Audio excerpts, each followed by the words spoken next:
कि ये कहीं पान प्राण हरि लीला।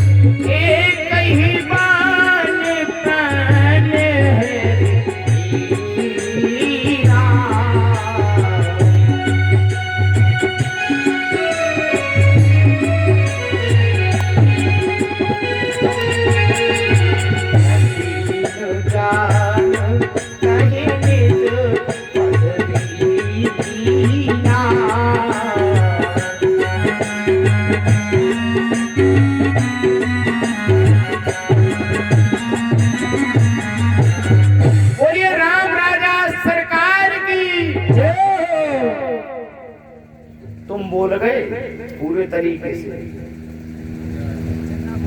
तुम तो बोलने की जरूरत ही नहीं थी, सुबह से बोल के जगह नहीं हो अभी। नहीं तो तुम्हें क्या बोलने की जरूरत थी? गलती तुम्हारी पूरी, तुम्हें बोलने की जरूरत थी। सीताराम जी महाराज की अब जरूरत थी तुम्हारी, बोल गई।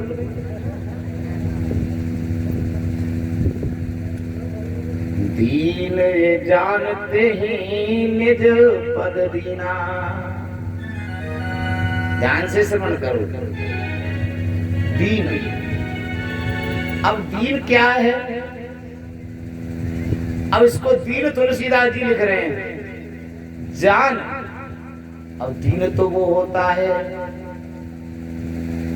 कि मौसम दीन न दीन हित और तुम समान रघुवीर। समझ में आ रही कथा कि नहीं?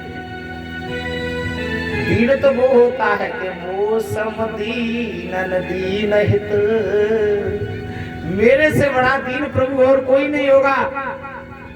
लेकिन पीछे से देख रहा है, दीनहीनता के काम कर रहा है और फिर कह रहा है तन भी तेरा, धन भी में तेरा, सब कुछ है तेरा। दीन भी हो रहा है, सब कुछ तेरा है, लेकिन पीछे से देख रहा है कि कहीं चप्पल ना उठा ले जाए कोई। दीन कहते ही उसको है जो दीनता का कार्य करे। दीन कहते ही उसको है जो क्षमा अपराध का काम करे।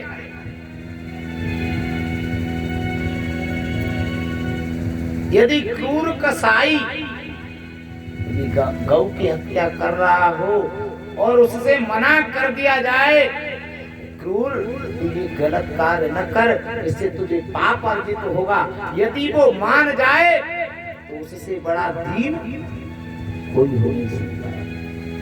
तो ऐसा दीन काम कौन सा कर दिया इस नारी ने, राम जी ने? दीन जानते ही निज पद दीना। अब हमारी कथा आगे पूरी हो या न हो, कथा को हम विस्तार से ही कहेंगे। चाहे कथा हमारी 4 दिन में ताड़का बदल की चलती है, चाहे हम राम जी का विवाह करें या न करें, हम 4 दिन की कथा आपको ताड़का बद में ही प्रवेश कराएंगे।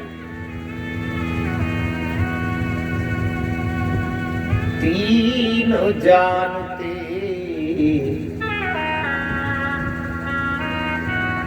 और दीन किसने जाना? भागवत जी में भी दीन जाना। अहो बकियम स्तन कालकूटम